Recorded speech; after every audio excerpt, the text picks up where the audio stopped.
أما بعد فأعوذ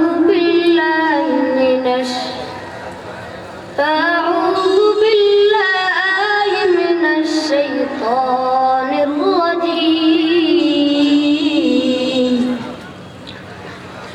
بسم الله الرحمن الرحيم. أينما تكونوا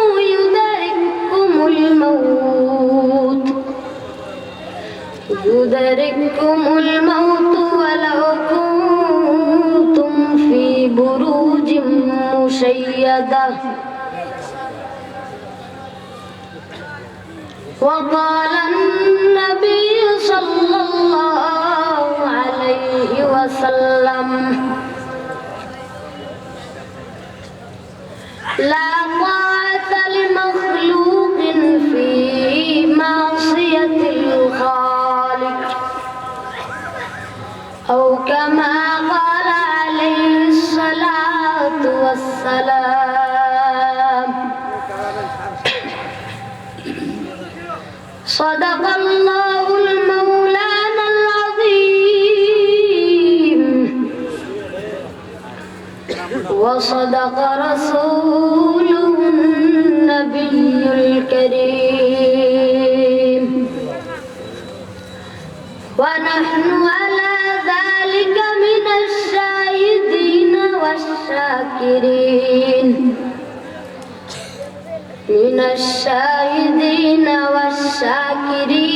والذاكرين، والحمد لله رب العالمين. اللهم صل على روح محمد في الأرواح، وعلى جسد محمد في الأجساد، وعلى قلب محمد في القلوب، وعلى قبر محمد في القبور.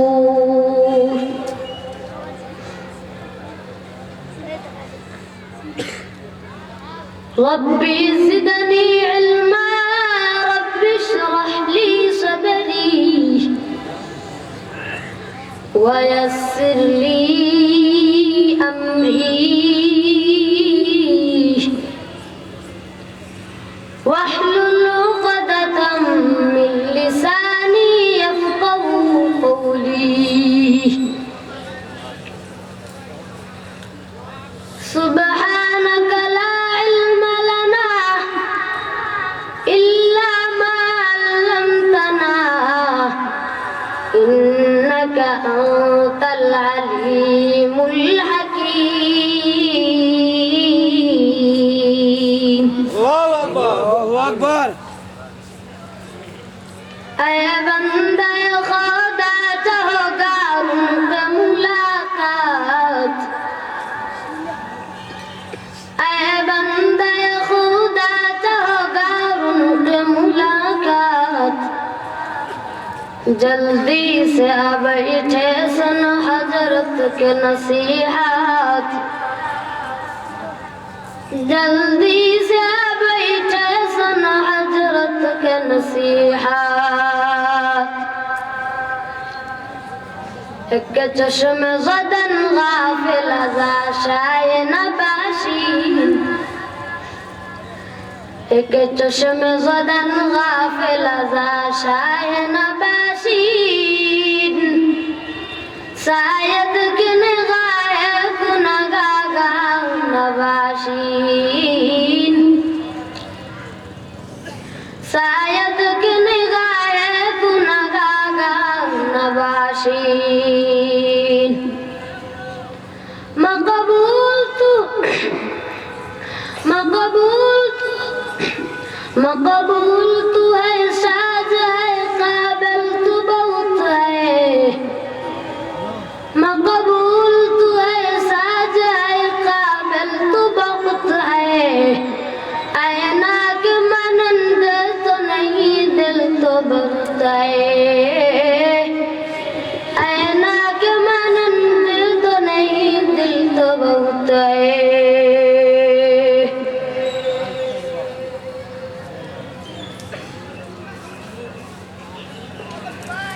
আলহামদুলিল্লাহ ইসলামী সমাজ কল্যাণ সংস্থা ও যুব সমাজের উদ্যোগে ঐতিহ্যবাহী শব্দপুষ্করী দপ্তরখানা ফুটবল খেলার মাঠে এই বিশাল ওয়াজ মাহফিলের সম্মানিত সভাপতি সাহেব, সম্মানিত অতিথি, বিশেষ অতিথিবৃন্দ, জাতির মাথার মুকুট, পর্দার আড়ালে অবস্থানরত শ্রদ্ধার সম্মানীরা মা ও বোনেরা, আমার সহবাসী বন্ধুগণ, আমার চেয়ে বড় যুবক ভাইয়েরা, আমার যে ছোট স্নেহের কলিজার টুকরা ছোট্ট ভাইয়েরা, দূর দূরান্ত থেকে আগত আল্লাহ পাকের আশিকিন, জাকিরিন, শাকিরিন, মুহিব্বিন, মুরব্বিয়ান ইযম, সকলে মহান রব্বুল আলামিনের উপর শুকরিয়া আদায় করি যে মহান রব্বুল আলামিন এই গভীর রজনীতে আমাদেরকে এই দুনিয়া বিকাশ থেকে ফারেক করে এই দিনের এক মজলিস, দিনের এক মাহফিলে বসার, কিছু কথা বলবার, শুনবার তৌফিক এনায়েত করলেন। এই মহান রব্বুল আলামিনের উপর কালিমাতুশ শুকর আদায় করে সকলে বলে আলহামদুলিল্লাহ।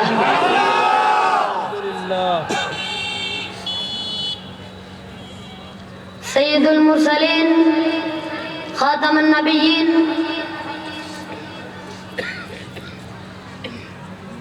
হাবিবে কিবরি, হাবিবে মদিনাতু মুনাওয়ারা, ওই মহান মানবের উপর সকলে দরুদ সালাম পাঠ করি। সকলে বলি সাল্লাল্লাহু আলাইহি ওয়াসাল্লাম।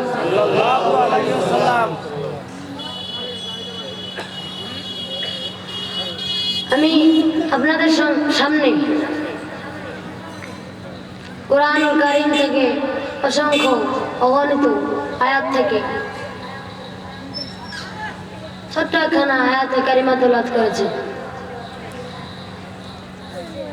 আয়াতের ভিতর এবং অসংখ্য নবী রাসূলের অসংখ্য হাদিস থেকে একটি ছোট্ট একটি হাদিস পাঠ করেছি।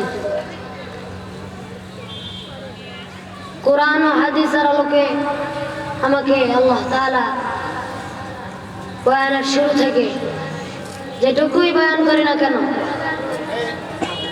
শুরু থেকে শেষ পর্যন্ত কোরআন ও হাদিসের আলোকে করার তৌফিক দান করুন। সকলে বলে আল্লাহুম্মা আমিন।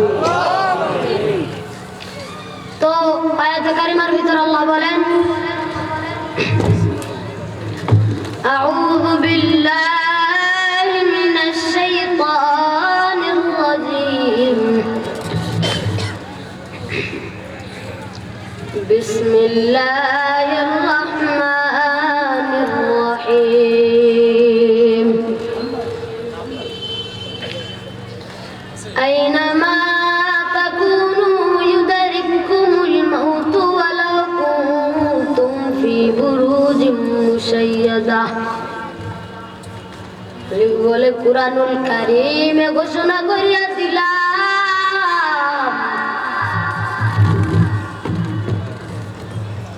শুধু উলামায়ে কেরাম বলবে, শুনবা, আমল করবা। আইনামা তাকুনু ইউদরিকুমুল মাউত,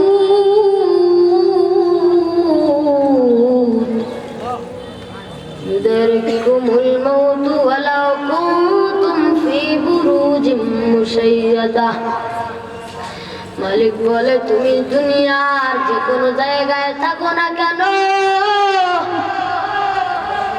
যে কোনো জায়গায় থাকো না কেন, মরণ তোমার কাছে গিয়ে পৌঁছবে। যে সূর্য সুদৃঢ় সুরঙ্গে গিয়ে লুকাও, মরণ তোমার কাছে গিয়ে মোলাকাত করবে, টের পাওয়ার মতো কোনো উপায় নাই।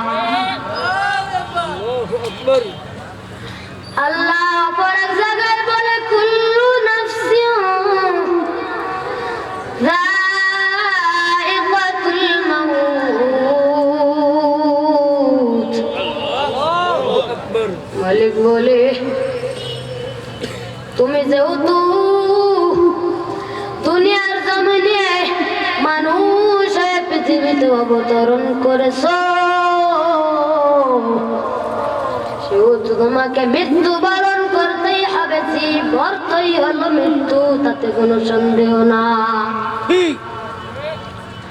ওরে আল্লাহ, ওরে আমার আল্লাহর গোলাম,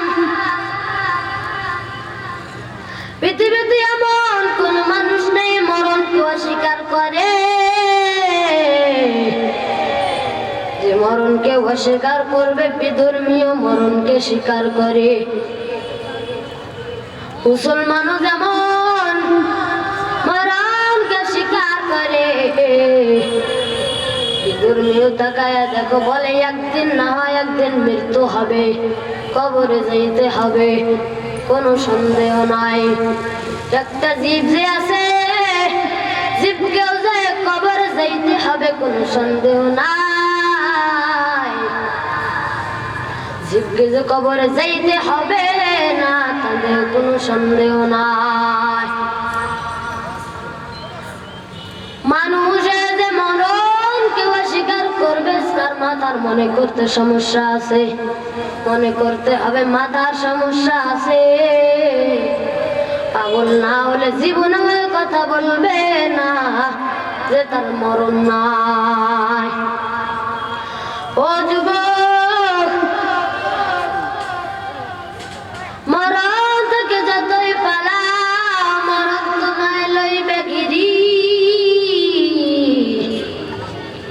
যদিও শুধু আকাশ পানি লাগাও, তুমি সেথায় সিঁড়ি।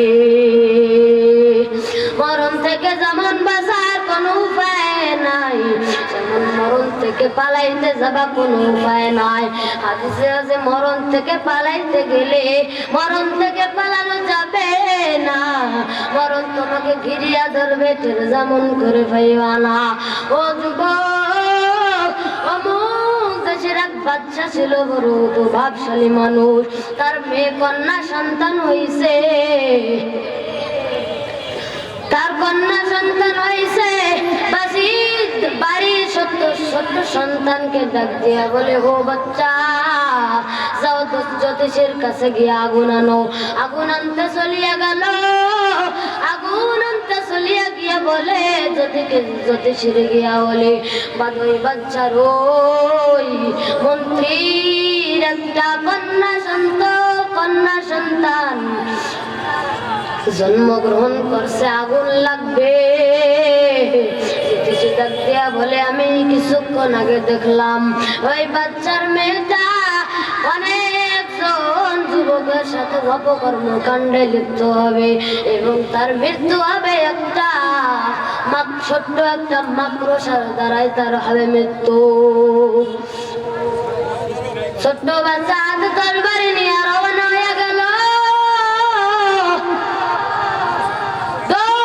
চলিয়ে গেল বাচ্চার বাড়ি।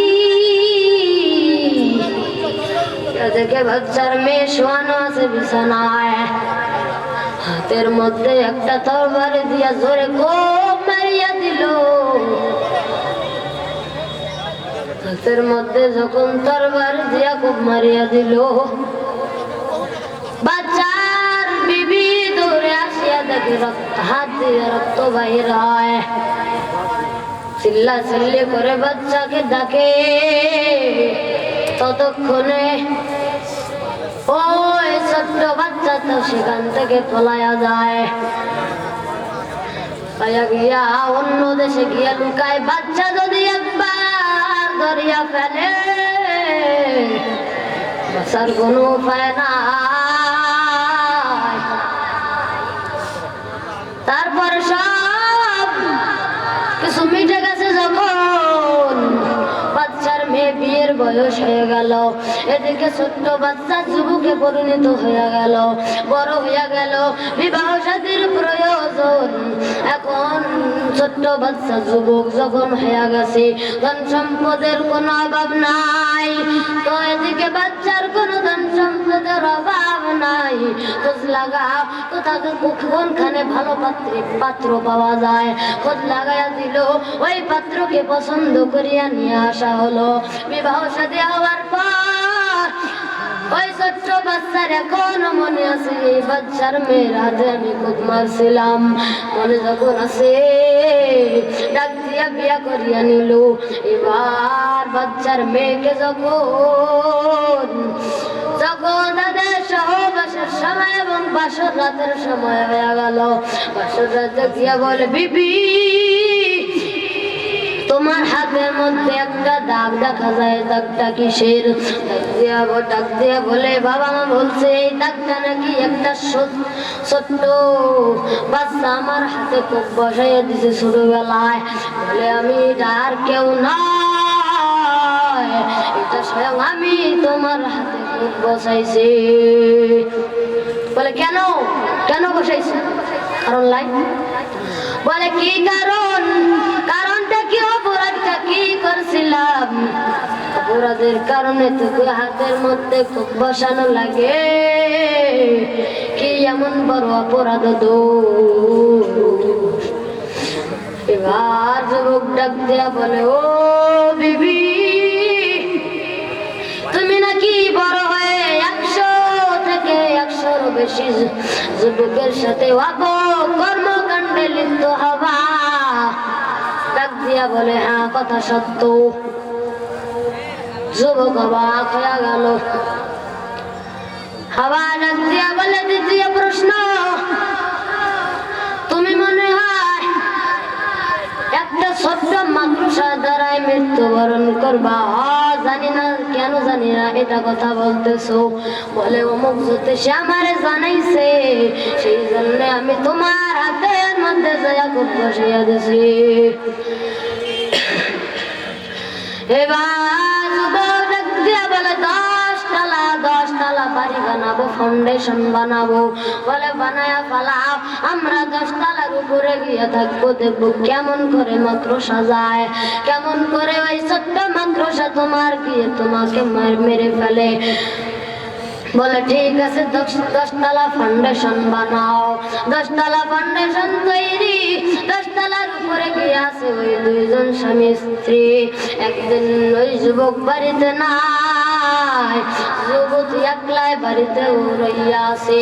হঠাৎ করে ঘর ঝাড়ু দেওয়ার সময় দেখে একটা ছোট্ট মাকড়সা ঘরের মধ্যে। মাকড়সা তার জন্মের শত্রু হয়ে গেল। থেকে মাকড়সারে দেখে সঙ্গে সঙ্গে মারিয়া ফেলায়। মাকড়সারে মারতে মারতে এমন মারা দিছে, মাকড়সারে লাস্টে জুতা খুলিয়া খালি পা দিয়া যখন মাকড়সাটারে মারতে গেছে, মাকড়সার যেই বিষ ছিল তার পায়ের মধ্যে ঢুকিয়া গেছে। সঙ্গে সঙ্গে কাতরাইতে কাতরাইতে যুবতী মারা গেল।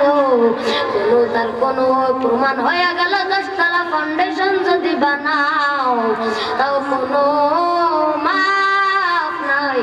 আজরাইল এসে আসিয়া বলবে, বলতে পারবা না, ও আজরাইল আমার 10 মিনিটের জন্য সময় দাও, একটু কাজ আছে করে আসবো। 10 মিনিটের জন্য সময় দাও, জমির কিছু কাজ আছে সারিয়া আবার চলে আসবো। তো কোনো সময় নাই। তুমি যখন জন্মগ্রহণ করেছো, আল্লাহ বলে আমি নির্ধারণ করে তোমার এই পৃথিবীতে উপবিষ্ট করেছি। যখন পৃথিবীতে উপবিষ্ট করেছি, প্রথমেই তোমাকে ওই জন্ম যেই দি তোমার হায়াত নির্ধারণ করিয়া পাঠাইয়া দিয়েছে। ও যুবক, ও যুবক আল্লাহর গোলাম, তাকায়া দেখো কত যুবক তোমার মতো কত অ্যাক্সিডেন্টে মারা যায়। যুবক বয়স এখনো বিবাহ করে না, তাও কেন জানি মারা যায়। আল্লাহ বলে কোনো কিছু করার নাই। বাবার আগে ছেলে মারা যায়, দাদার আগে নাতি মারা যায়, কোনো কিছু করতে পারবা না, আল্লাহর নিজাম। আল্লাহ বলে নিজামকে যে অস্বীকার করবে সে কাফের হয়ে যাবে। আমাকে যে গালিগালাজ করবে, আমার এই নিজামকে অস্বীকার করেছে, আমারে গালিগালাজ করবে, সে যে কোরআনে আমি যে ঘোষণা করেছি ওই ঘোষণারেও তুমি অবহেলা করা হয়ে গেল, ঘোষণারেও তুমি গালিগালাজ করা হয়ে গেল, অথচ তুমি কাফের, তাতে কোনো সন্দেহ নাই। ও যুবক, মৃত্যুর সময় আসিয়া যাবে, ও আজরাইল আসিয়া পাশে হাজির হইয়া যাবে পাশে আসিয়া, তখন কিছু করার না। ওই 3.5 লাখ মাটির ঘর, কোনো সাথী নাই, বাতি নাই, ডানে বামে কোনো বন্ধু নাই, কোনো শত্রুও নাই। চায়ের টেবিলে বসিয়া কত আড্ডা মারছো, লেখাপড়ার টেবিলে বসিয়া কত আড্ডা মারছো, পার্কে গিয়া কত আড্ডা মারছো, কিন্তু ওই কবরে কোনো সাথী নাই, বাতি নাই। কোনা নিয়ে যদি গাদ্দারি করিয়া কবরে যাও, কবরের ভয়ঙ্কর আযাব সহ্য করতে পারবি না রে যুবক, কবরের ভয়ঙ্কর আযাব সহ্য করতে পারবি না। কবরের ওই ভয়ঙ্কর আযাব কিতাবে আছে, একটা নয়, দুইটা নয়, 70টা থেকে 99টা সাতার কবরে নিযুক্ত কইরা দেওয়া হবে। মালিক বলে যদি প্রশ্নের উত্তর দিতে না পারে, প্রথমে আল্লাহর পরিচয় দাও, রব্বে কারীমের পরিচয় দাও। মান রব্বুকা ওয়া মান দীনুকা ওয়া মান নবিয়ুকা, মান রব্বুকা তোমার রবের পরিচয় দাও, ওয়া মান দীনুকা ধর্মের পরিচয় দাও, আমার ওয়ামান নবিয়ুকা রাহমাতুল লিল আলামিনের পরিচয় দাও, রাহমাতুল লিল আলামিনের পরিচয় দাও। একটা ফটোগ্রাফি দেখানো হবে, এই দেখো তো চিনো নাকি, দুনিয়াতে আসো মুখে দাড়ি নাই, যৌবনের কোনো ভাব থাকে না। মনে করো মুখে দাড়ি রাখলে যৌবনের ভাবটা মুখ থেকে চলে যায়, কিন্তু না, মুখে যদি দাড়ি রাখো, ওই কবরের ওই ভয়ঙ্কর আযাবে যখন চলিয়া যাইবা, ওই রাহমাতুল লিল আলামিনের যখন তুমি, ওই রাহমাতুল লিল আলামিনের যখন তুমি অনুসরণ অনুকরণ করবা, মালিক বলে হাদিসে আছে তুমি তোমার প্রশ্নের জবাব দিতে পারবা। বলে হ্যাঁ, আমি ওই ব্যক্তিকে চিনি, আমাদের দোজানের বাদশা রাহমাতুল লিল আলামিন। যদি না পারো কুদরতি ভাবে ঘোষণা আসবে, জাহান্নামের সব গেটগুলো সম্পৃক্ত করে দাও, জাহান্নামের সব গেটগুলো ওই কবরের সঙ্গে সম্পৃক্ত করিয়া দাও। একটা নয়, দুইটা নয়, 70টা থেকে 99টা শব্দ নিযুক্ত করিয়া দেওয়া হবে। হাদিসে আছে তুমি ফজরের নামাজ পড়ো নাই, ফজর থেকে জোহর পর্যন্ত তোমারে দর্শন করতে থাকবে। একটা দর্শনের যে পাওয়া, একবার তোমার সবল মারবে, ৭০ গজ মাটির নিচে ঢুকিয়া যাইবা। ওরে যুবক, ওরে যুবক আল্লাহর গোলাম, ওই ৭০ গজ মাটির নিচে ঢুকিয়া যাইবা। সেদিন কোনো সাথী নাই, পাতি নাই, কার থেকে তুমি সাহায্য চাইবা? দুনিয়ার জমিনে বিপদে পড়লে বন্ধু আগে বাড়িয়ে আসে, ও বন্ধু আমার সাহায্য করো, কিছু টাকার প্রয়োজন। বলে না না, কবরের মধ্যে কোনো সাথী নাই, পাতি নাই, শুধু চারপাশে মাটি। তুমি তাকাইয়া দেখবা দুইজন ফেরেশতা হাজির, মুনকার নাকির নামক ফেরেশতা হাজির হইয়া গেল। ও যুবক, উপর থেকে সংবাদ আসিয়া গেল। ওই হাদিসে আছে, ওই সাপগুলো চক্ষু হবে অগ্নিকুণ্ডলের মতো লাল, লাল আর আগুন, নখগুলো হবে লোহা। হাদিসে আছে, ওই সাপ যদি জমিনের মধ্যে একটা নিঃশ্বাস ফেলিয়া দেয়, ওই জমিনে আর জমিনটা তামা হয়ে যাবে।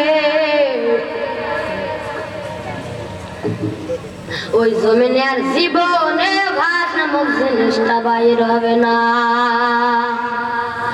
ও যুবক, ঘামের পানিতে হাবুডুবু খাইবা, এই মাটির জমিনটা তামা হয়ে যাবে।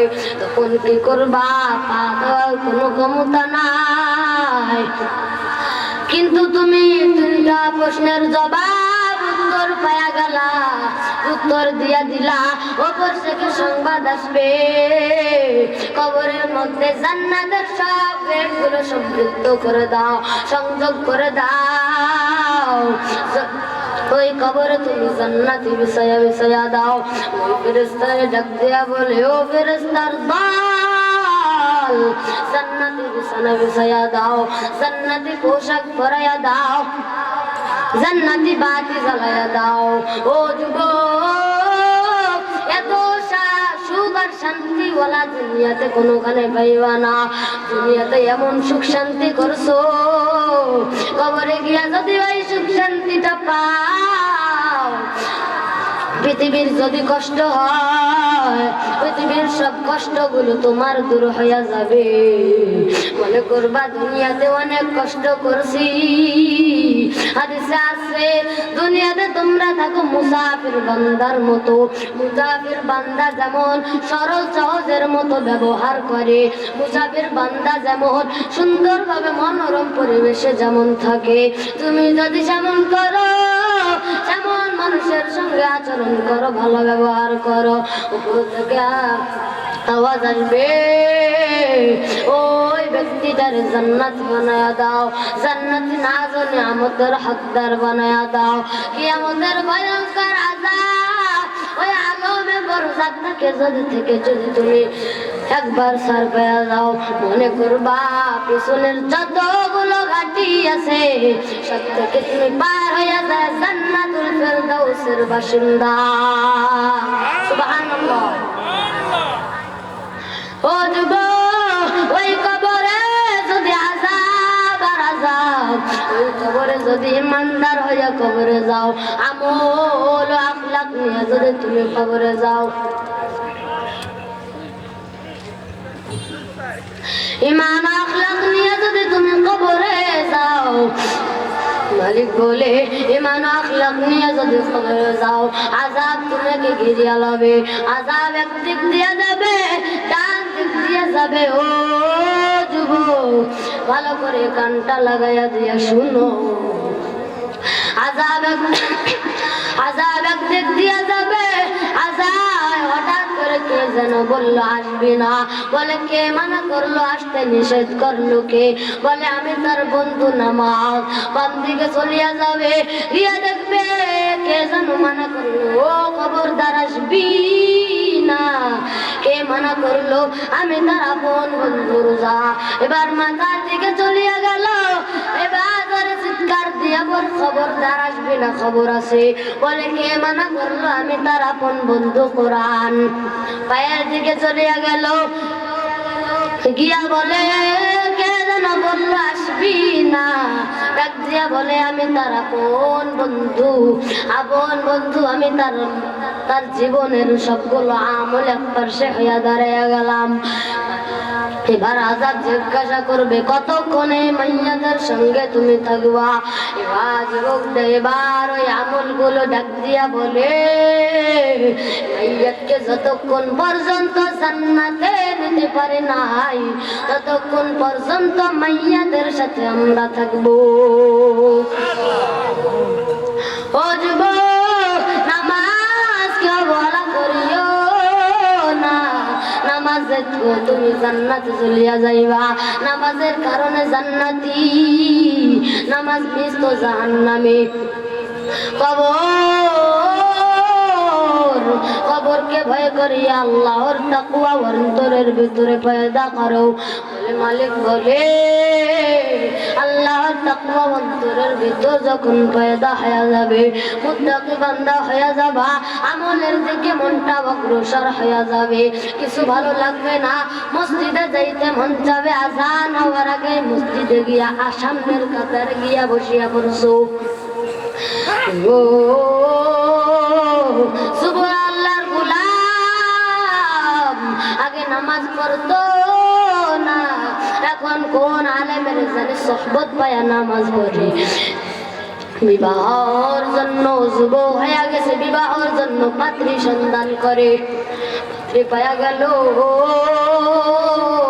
নামাজি একটা পাত্রী দাও। মালিকের কাছে দুই হাত তুলে মুনাজাত করে, ও মালিক আমাকে তুমি মাফ করিয়া দাও। আগে নামাজ কায়েম করতাম না, সালাত আদায় করতাম না, দিনের পথে ভালো করিয়া চলতাম না, ও মালিক মাফ করিয়া দাও, আমার জন্য একটি ভালো পাত্রের ব্যবস্থা করিয়া দাও। মাওলা সুখবর দিয়া দিল, কেমন করে যেন ব্যবস্থা করিয়া দিল। ওই গ্রামের ওই পাত্রী আছে, গিয়া দেখো পাত্রীটা হলো হাফেজা, কুরআনের হাফেজা। গিয়া দেখো বিবাহ শাদী হইয়া গেল। হঠাৎ লোকজনের মনোরম পরিবেশ নাই গ্রামের মধ্যে।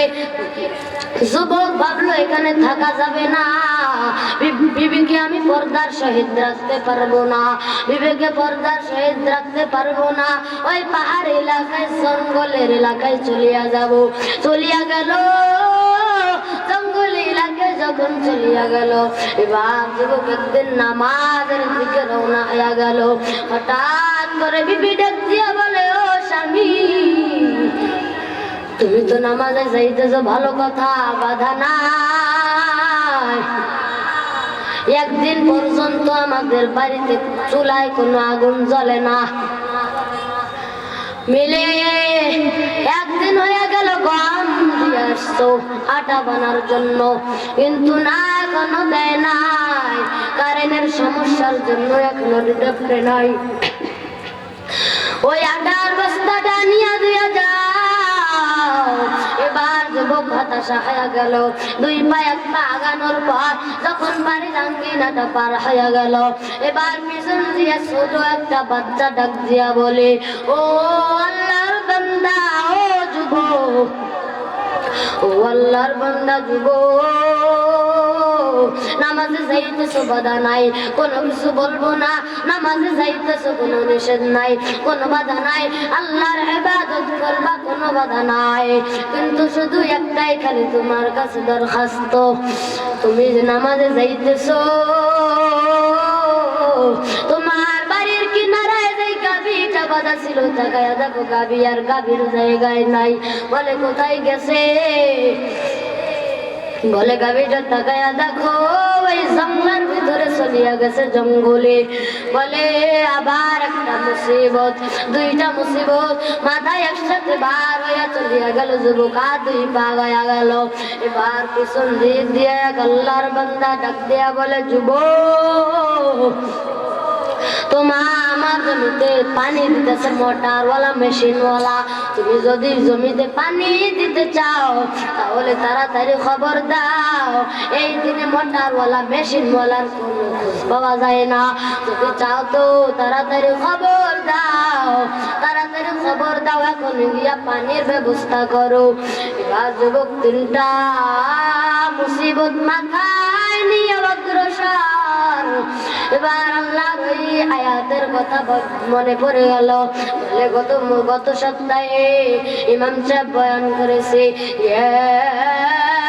আইয়ুহাল্লাযীনা আমানু ইসতাঈনু বিস-সাবরি ওয়াস-সালাহ ইন্নাল্লাহা মা'আস-সাবিরিন।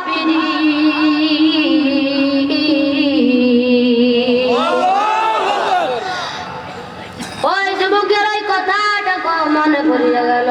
এবার ডাক দিয়া বলে, না না আর পিছনে ফিরিয়া যাব না, নামাজের দিকে অগ্রসর হয়ে গেল। ফজরের নামাজ শেষ, ফরজ নামাজ শেষ। এবার যুবক বাহির হয়ে আসে, নফলে দাঁড়াইয়া গেল, সলাতুল হাজত দাঁড়াইয়া গেল। সলাতুল হাজত কায়েম করিয়া নিল, আল্লাহর কাছে কান্দে বলে, ও দয়ার মালিক, তিনটা মুসিবত নিয়ে তাও নামাজে এসেছি, তোমার উপর ভরসা করে নামাজে আসলাম, দয়া করে ফিরিয়া দিও না। তিনটা মুসিবত মাথার মধ্যে নিয়ে নামাজে চলে আইছে। ভরসা আছে শুধু তোমার, তুমি মালিক সব পারো, সেই জন্য তুমি মালিকের ভরসা করিয়াছি। তুমি যদি সব ব্যবস্থা করিয়া দাও, আমি তাহলে বাড়ি ফিরিয়া যাব। আর মালিকের কাছে অনেক দোয়া করিয়া বাড়িতে ফিরিয়া গেল। বাড়িতে ফিরে গিয়া দেখে বাড়ির মধ্যে চুলার মধ্যে আগুন জ্বলাইতেছে। বিবির ডাক দিয়া বলে, ও বিবি, চুলার মধ্যে আগুন কেন? আটা কোথায় পেইলা বলো? আল্লাহর বান্দা ডাক দিয়া বলে, আটা কোথায় পাইলা বলো? বিবি ডাক দিয়া বলে, তুমি যখন নামাজের মধ্যে বাহির হইয়া গেলা, আমি তখন তো কোন কাজের মধ্যে লিপ্ত ছিলাম না। আল্লাহর 2 রাকাত সালাতুল হাজত নামাজ পড়িয়া নিলাম, 2 রাকাত সালাতুল হাজত নামাজ পড়িয়া নিলাম। আল্লাহর কাছে দোয়া করলাম, ও মালিক, ও দয়ার মালিক, আমাকে মাফ করিয়া দাও। যতগুলা গুনাহ করেছি মাফ করে দাও, যতগুলো গুনাহ করেছি গুনার তো হিসাব নাই, গুনাহ তো করে নাই কম, তুমি আমাকে মাফ করে দাও। কিছুক্ষণ দুয়ারত অবস্থায় থাকার পর তাকায় দেখে দরজার মধ্যে কে যেন বাড়ি মারতেছে। দরজার দিকে আগাইয়া গিয়া দরজাটা খুললাম, তাকায়া দেখি একটি লোক হাতে আটার বস্তা নিয়ে চলে আসলো। ডাক দিয়া বললাম, কেন এখানে কি দরকার? আমাদের বাড়িতে কি দরকার, কি প্রয়োজন? বলে, ও যুবক, ও জয় যুবকের আটার বস্তা আমি ভুলে নিয়ে এসেছি, আমারটা মনে করে ভুলে নিয়ে এসেছি, আমি তুমি নিয়ে নাও। দ্বিতীয়বার গিয়ে আমি ওই আটার বস্তাটা নিয়ে চলে আসবো। যুবক আল্লাহর শুকর আদায় করে, মালিকের কাছে শুকর আদায় করে, কৃতজ্ঞতা অর্জন করে, মাওলার শুকর আদায় করে আবার জঙ্গলার দিকে চলিয়া যায় গাভী খুঁজতে। জঙ্গলার গেটে যাওয়ার সময় বাড়ির গেট থেকে যখন বাহির হয়, বাড়ির গেট থেকে যখন বাহির হয়, তাকে গাভী বাইরে বাধা আছে। বিবি ডাক দিয়া বলে, ও বিবি, গাভী কেমন করে চলিয়া আসলো? বিবি ডাক দিয়া বলে, জঙ্গলার মধ্যে যখন চলিয়া গেল, আমি ইমানদার, পর্দা করি, বাহির হওয়া হারাম, বাহির হওয়া যাবে না, বাহির হতে পারবো না। সেই জন্য আমি মালিকের কাছে দোয়া করেছি যেন গাভীটা ফেরত দিয়ে যায়, ফেরতের ব্যবস্থা করে দেয়। যে বাইরে তাকায় দেখে কোথা থেকে যেন একটি বাঘ চলে আসলো, আমাদের বাড়ির সামনে গরুটাকে নিয়ে চলে আসলো, জোরে একটা দৌড়ানি দিয়ে গাভীটারে নিয়ে চলে আসলো। এবার আমি যখন বাইরে হইলাম, দেখলাম বাঘটি লেজ গুটায় আবার জঙ্গলার দিকে চলিয়া যাইতেছে। বিবি ডাক দিয়া বলে, আমার মনে হয় এটা কোনো সাধারণ বাঘ নয়, বরং সেটা ফেরেশতার মাধ্যমে আমার মালিক স্বয়ং ব্যবস্থা করেছে। এবার আবার যুবক চলিয়া যায়, আল্লাহ শুকুর আদায় করে চলিয়া যায় জমির দিকে। ডাক দিয়া বলে, ও জমিওয়ালা ভাই, আমার জমিনে কেমন করে পানি চলে আসলো? মেশিনওয়ালা ভাই দেখে ঘুমায়, মেশিনওয়ালারে ডাক দিয়া বলে, ভাই আমার জমিতে কেমন করে পানি আসলো? বলে, ও যুবক, মেশিনটা চালাইয়া দিয়া ঘুমাইয়া গেছি, অজান্তে চোখে ঘুম চলে এলো, ঘুমাইয়া গেলাম। ঘুমাইয়া গিয়া দেখি হঠাৎ করে ঘুম যখন ভেঙে গেল, দিয়ে দেখি সেইটাই তাকে দেখি তোমার অন্যজনকার জমি ভর্তি হয়ে গেল। অন্য জমি ওভারটেক করে তোমার জমিতে চলে আসছে পানি, তোমার জমি পুরাই ভর্তি হইয়া গেল। ভরপুর যখন হইয়া গেল, মেশিনটা বন্ধ করলাম। আমার আল্লাহর বান্দা আবার শুকরিয়া আদায় করো মালিক। ও মালিক, তুমি এত সুন্দর একটা আলেমের সঙ্গে সোহবত করাইলা, এত সুন্দর আলেমের সঙ্গে সোহবত করাইলা, তারপর তুমি সুন্দর একটা বিবাহ করাইয়া দিলা, ইমানদার আমলদার একটা বউ দান করলা, বিবি দান করলা। এত বড় সমস্যার সম্মুখীন হওয়ার পরেও, এত বড় মুসিবত আর টেনশনের মধ্যেও আমি যখন 2 রাকাত নামাজ আদায় করে দরখাস্ত জানাইলাম, তুমি তাও ফেরত দাও না। ও মালিক, তুমি দয়ার মালিক। ও দুনিয়ার যুবক, নামাজ ত্যাগ করিও না। তুমি গাঁজা খাও না ভালো কথা, সিগারেট খাও না ভালো কথা, তুমি গাঁজা খাও না ভালো কথা, সিগারেট খাও না, গাঁজা খাও না ভালো কথা, সিগারেট খাও না ভালো কথা, তুমি পরপুরুষের সঙ্গে, তুমি অন্য বেগানা নারীর সঙ্গে অপকর্মে লিপ্ত হও না ভালো কথা, কিন্তু নামাজ আদায় করো না, নাউযুবিল্লাহ। ও যুবক, দুনিয়ার জমিনে যদি বাঁচতে চাও, মুসলমান হিসাবে পরিচয় থাকতে হবে একটা, মিফতাহুল জান্নাতিস সালাহ। কিয়ামতের দিন নামাজ হবে তোমার চাবিকাঠি জান্নাতে যাওয়া। যদি জান্নাতে যাওয়ার চাবি চাও, নামাজ দুনিয়াতে আদায় করো, গুনাহ থেকে বাঁচিয়া থাকো। প্রথমে হবে তোমাকে গুনাহ থেকে বাঁচতে হবে। গুনাহ থেকে যখন বাঁচবা, অন্তরটা মুত্তাকি হয়ে যাবে, তাকওয়া দিয়ে ভরপুর যখন হয়ে যাবে, মালিক বলে তখন তুমি মুত্তাকি বান্দার অন্তর্ভুক্ত হয়ে যাবা। তখন তোমার দিলটা আর গুনার বাচ্চা যাবে না, তখন শুধু তোমার দিলটা আমলের দিকে ছুটতে থাকবে।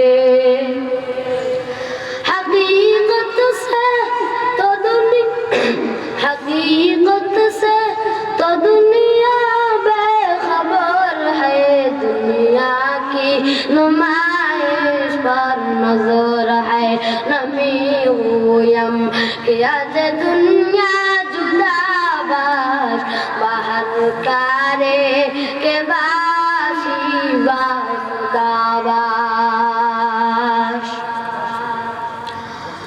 واخر دعوانا আলহামদুলিল্লাহ রাব্বিল আলামিন। আমি আপনাদের সামনে যেটুকুই ছোট মানুষ, হয়তো ভালো করে আপনাদেরকে বুঝাইতে পারি নাই। আমার জন্য সবাই দোয়া করবেন। আমি এই এলাকার এই কৃত সন্তান, সবাই দোয়া করবেন। হয়তো আমার বাবাকে সবাই চিনবেন, সবাই আমার জন্য দোয়া করবেন যেন আমি আরো বড় হতে পারি, বড় একজন হাফেজ আলেম হতে পারি এবং আপনাদের সামনে এই মঞ্চে যতদিন আল্লাহ হায়াতে রেখেছে ততদিন পর্যন্ত আপনাদের সামনে এই মঞ্চে উঠে এইভাবে আপনাদের সামনে কিছু বলবার, আপনাদেরকে কিছু উপহার দেওয়ার তৌফিক দান করুন। সকলেই বলি আলহামদুলিল্লাহ, সকলেই বলি আল্লাহুম্মা আমিন। সবাই দোয়া করবো তো ইনশাআল্লাহ। ফি আমানিল্লাহ বলি সবাই। ওয়াখির দাওয়ানা আলহামদুলিল্লাহি রাব্বিল আলামিন। আসসালামু আলাইকুম ওয়া রাহমাতুল্লাহি ওয়া বারাকাতুহু। আলহামদুলিল্লাহ। আসলে ছোট্ট মানুষ বেশি সময় ধরে কথা বললেই আসবে, আপনারা বুঝতেছেন। তার জন্য দোয়া করি আল্লাহ তাআলা তাকে বড়ত্বর বড় বানিয়ে দেন। সম্মানিত উপস্থিতি, আমাদের প্রধান আলোচক অল্প কিছুক্ষণের মধ্যেই আমাদের মাঝে আসবেন। এ পর্যায়ে আমাদের আজকের আলোচনার মান্যবর সম্মানিত প্রধান